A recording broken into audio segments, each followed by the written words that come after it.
This episode of Homemade was previously recorded in front of a live stream audience who asked questions and cook along during the show.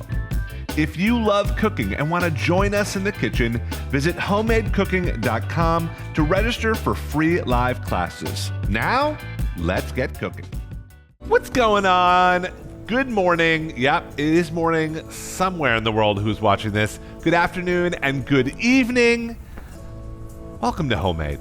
I'm Joel Gamoran. I know a lot of people are just starting to tune in. Today we are making a Mediterranean steak salad. So we have an amazing chef. Her name is Kat. She manages the chat. Kat, how are you today? I'm so good, Chef Joel. I'm excited for this recipe. She seems good. And yeah, I'm really excited for this recipe too, because beyond being just perfect for summer, it's really perfect for eating super healthy, which I think a lot of people have a misnotion that red meat and healthy can't really be buddies. Totally wrong. This Mediterranean steak salad is so light, it's so vibrant, and so good for you. So let's get started. First and foremost, the center of this salad is the beef. You guys, hanger steak is kind of a new in vogue steak. I'd say it's come across in the last 10 years or so as kind of something popular. What happened was it used to be the butcher's only cut, meaning butchers would take it home because they know it's awesome, but they knew if they put it in the cold case that not a lot of people would know what to do with it, right? Then restaurants started to put it on their menu. Hanger steak came on the menu early 2000s, and now it's one of the most prized possessions at any grocery store. Hanger steak is so freaking delicious, and when you look at it, it has this just thread of fat that goes through. It's, a little bit different looking, and I think that's why some people don't cook it. But, I'd compare it to, it's got a chew, like a beefiness, like a flank steak. It's got the fattiness of a ribeye, and it's not going to break the bank, which is what I love about hanger steak. So this is a perfect cut for today. So if you are cooking along, pull it out of the fridge, get the chill off of it, right? Kind of bring it up to room temperature. While that's hanging out, we're going to make one of my favorite additions to a salad, which is homemade pickled red onions. And you can pickle anything this way. It doesn't have to be red onions, but this is like literally one of my favorite things. So first step is go grab a saucepan from the kitchen, turn it on a high heat. And I have the same recipe since I was a young chef, since I was probably 16 years old, which is equal parts vinegar and water. It does not have to be red wine vinegar. We do have that today, but you could use apple cider vinegar, white wine vinegar. What I don't love is like balsamic vinegar, because balsamic just changes the color, right? So red wine or something white or clearish like cider vinegar. I got some salt and sugar. All right, so I'm gonna bring that all up to a boil. So I've got vinegar, sugar, water, and a little bit of salt. While that's coming up to the boil, I've got it on a high heat, I've got a red onion. So I'm just gonna cut off the bottom here, cut off the top, and cut the whole thing in half. And just kind of strip that first layer. But with these red onions, I'm just gonna slice them super thin. So take my knife, kind of follow the lines on the red onion. Beautiful. By the way, we're at a full boil. Check it out. Right, so turn off the heat once it's boiling. Woo! That vinegar, man, it hits hard. And then this is fancy. You don't have to get fancy, but I have a jar. I'm gonna go ahead and add all my red onions right in here. This next part, the recipe does not call for it, but grab like a fresh herb, even a dry herb. I've got some dill here. So I'm just gonna take some dill fronds, sprinkle that over the top, and just pour the brine over. And what's gonna happen is these onions are gonna start to shrink, and they're gonna start to turn colors to a bright, beautiful pink. So let these hang out, and we will top our salad with this. But again, this will stay good in the fridge for like 2 to 3 weeks. Smells so good. All right, let's get to the steak, shall we? I'm gonna get a pan on a medium-high heat, so that's like a 7 out of 10.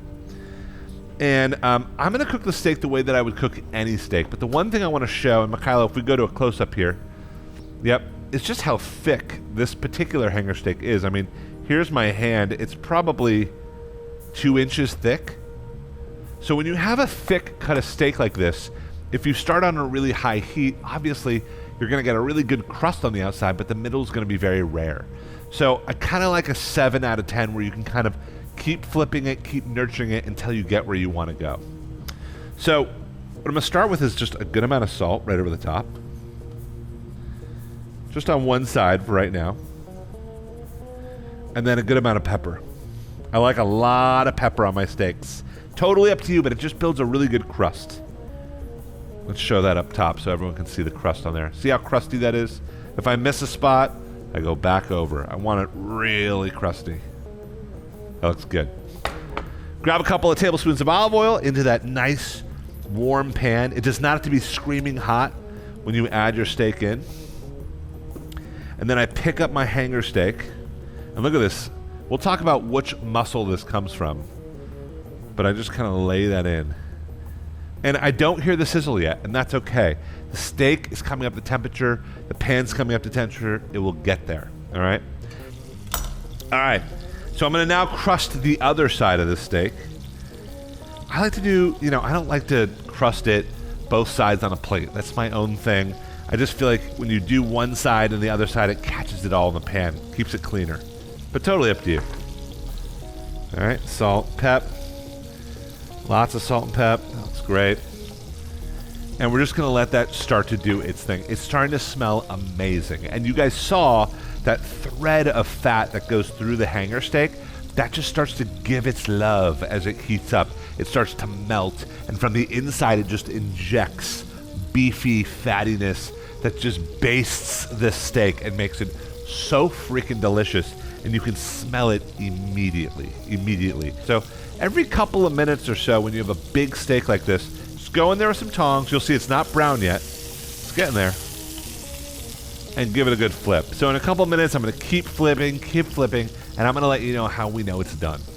All right, let's cut up some veg for the salad. So I'm a big romaine fan, and the romaine right now is so sweet and so crunchy. So what I do with this, I really divide the romaine into 2 parts. You've got like the heart, and you've got the leafy part. So I kind of cut it in the middle, and I get those crunchy hearts nice and chopped up, right? And I kind of want bite-sized pieces. So in we go. And here's what I'd say.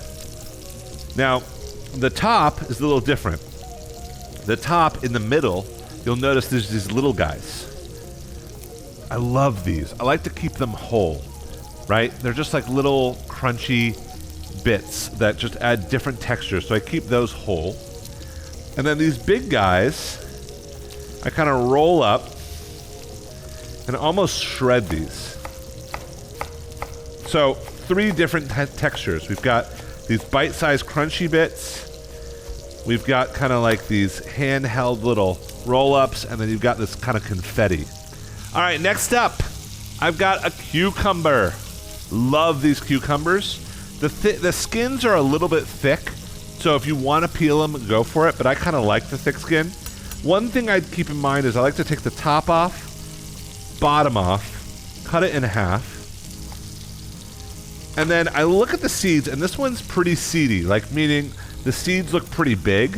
So one thing I love to do, if you have the time, is to scoop most of them out. It just adds too much water to a salad, and honestly, the worst thing you can add to a salad is water, because water tastes like nothing, and it makes everything soggy. And then I'm going to take these cucumbers and shave them nice and thin. Oh yeah, baby. All right, in we go with the cukes. Oh, looks awesome. And then I've got a couple of other ingredients real quick that require no chopping. We got some canned chickpeas. I love the way these kind of burst in your mouth. So we just drained them, rinsed them. Those are going in. Got some green olives. Strained them, sliced them thin. How good does this salad already look? Holy crap. Sorry, it does. All right, and then I've got some cherry tomatoes. Now, I've probably shown this trick like 1,500 times. So just kind of take your big lot of cherry tomatoes, put something flat over the top, take your knife, hold that really tight, and go through those cherry tomatoes. And that way you cut them all up in one swipe versus going individual. It's a good little tip. All right, I'm flipping the steak again. Look at the crust that's starting to build. Holy cannoli. Looks so good. So last in this salad that we're kind of chopping up is some fresh herbs. Fresh mint makes anything, but especially salads, very light, very vibrant. And for as much as I love beef and how just rich and fatty it is, the mint just plays so well with it. So for the mint itself, I just kind of bundle it all up, take my knife, and right through. Do not chop mint more than once, maybe twice at the most, because you'll just start to lose the flavor. You'll bruise it. All right, and then I've got some dill. So dill, I just kind of do the same thing. I take the stems off, use the stems to steep it in something, and then I take those little fronds, chop those up. This you can chop up maybe a little bit more. It can just take the bruising, but not much. We're gonna add a little scallion. I just noticed that scallion, dill, and mint, those three things, dangerous combination. People lose their mind over that. So I'm just gonna chop up the scallions. Amazing. I feel like mint is just like a secret little cooking weapon. I agree. It's in the most unexpected places. I agree, guys. I'm flipping the steak again. I agree with that. And also, mint is, I don't know about you guys, is my absolute favorite ice cream flavor, like mint chocolate chip. But I will not buy it if it's green, meaning the ice cream is green. If you want the best mint chocolate chip and you want to know if any ice cream is worth their weight, the mint chocolate chip has to be white. Green means they added food coloring. They probably added some mint oil, peppermint oil, things like that. But the white ones, man, those are the ones that are freshly steeped. So delicious. Speaking of freshly steeped, check out our pickled red onions. Look at the color on those. Didn't I promise you a 1980s situation? Look, I'm going to go in there with a fork, fish some of these out of the brine. Look at that. And then just kind of add a handful or two on top. Is the color on that just incredible? Look at how that just changes the vibe of the salad. Oh, this looks so good. All right. One more turn. Oh my gosh. Look at this crust. You guys, the crust that's developing by turning and turning and turning is crazy. You'll have a better view of it when it hits the board. But I think we're very, very close to removing this steak. All right, let me feel and see where I'm from. This is still pretty rare, but that's the way I like it. So what I'm going to do is take this stunning hanger steak and just put it right on my board. Look at how beautiful that is. Holy cannoli. Oh my gosh. A good steak with a crust like that. I'm going to hold this up a little bit closer so you guys can really see the crust. Mikhailo, can you go? Yeah, there you go. I don't know if you guys can see how beautiful that crust is. It looks like a roast, right? And look at the colors that are going to be in with this. The pink, the green. All right, dressing, roasted red pepper, so easy. You ready? I've got a little blade in here. This is just like a little food processor. If you've got one, this is the time to bust it out. If not, just chop all this by hand. It's totally cool. Grab roasted red pepper right in there. I've got a couple garlic cloves. Chop it up or not. A little bit of more red wine vin. You do not need to stream in the olive oil, just pour it in. All right, and then I've got just go with half a lemon. The lemon just adds so much brightness. I love it. Beautiful. All right, whiz all that up. Oh, I'm gonna give a big pinch of salt. Would never forget that. Here we go. And you'll see Hopefully you guys can see the pepper kind of creates this creamy texture. Let it go for a bit, right? That pepper needs to break down, but the pepper not only gives it this vibrant color, it really, really thickens the dressing, which is awesome. All right, let's try it, shall we? Let's give it a stop. Oh my gosh, look at the color. Holy, look at that. Firecracker red. In we go. It's perfect. All right. So let's talk about how to break down this steak. There's a lot of ways to attack this steak, but when you get a steak like this that you took time and you nurtured it, you really do want to cut it the right way. Cutting it can make or break it. If you cut it the wrong way, slice it the wrong way, it can make it extra chewy, and we don't want that for anyone. We want to keep it tender. So with a steak like this, it's sometimes hard to find where the grain runs, and I think a lot of people have always heard cut against the grain. So I want to really show what that means. So Mikhailo, can we go to a top down real quick? So hopefully you guys can see this. I'll hold it up a little bit. Juices are running, but the grain is running from side to side, east to west, right? It's going horizontal, which means we don't want to cut it horizontal, although that looks like the way you want to cut it. You actually want to cut it this way, all right? And that's just going to make it so much more toothsome, all right? So the first thing I'm going to do is when I cut this steak, don't saw it. I think we all just want to like get in there. Just nice long strides with the knife. Confident long strides. When you saw it, it really shreds the beef. That's not what you want. You want a nice, beautiful slice. So, take my knife. Nice, beautiful, long strides. And that is cooked exactly the way I want it. I'm going to show you guys a little close up here, but then I start slicing this.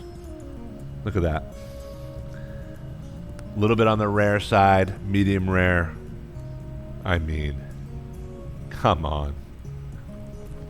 I had to. I had to. Don't you judge me. And you can even turn it on its side. And this is where I start to kind of shave it. Right? And I really want this nicely thin. Beautiful. Let the steak chill for a sec. It's just hanging out. Grab this salad, and I want to start seasoning it and tossing it. I'm not adding the steak yet. Again, steak has so much moisture and juice that it can only kind of make the salad soggy by mixing it in. So what I want to do is keep that salad crunchy. So a little bit of salt over the top. Hit it with that dressing. And I always go around the edges. That way it really coats it nice. And you can get in there with your hands or a couple of nice spoons and just give it a good toss. This is such a different and exciting salad, which I just love. And then I grab my platter and I just stack high. Look at this.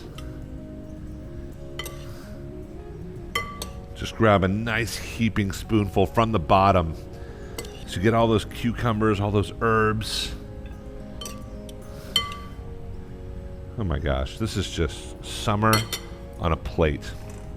And then you can get in there, I'll slice a little bit more. This stunning hanger steak. But get in there with that steak and just kind of start topping it everywhere. Again, I'm not mixing the steak in on purpose. So the steak kind of stays pronounced, pops out. This is more like how I like to plate it, but it's totally up to you. And then on top of that, I take that feta and just let it rain. Look at that. Right? Grab a little bit more of that dressing because it's so vibrant, and just splotch it. Like Jackson Pollock. Look at this. Guys, I mean, that's a work of art. That's not salad. That's the type of salad you don't even want to touch because it looks so good. You can see the beautiful hanger steak. So I'm going to get into one of the more rare pieces. Grab some of that tomato, some of that feta.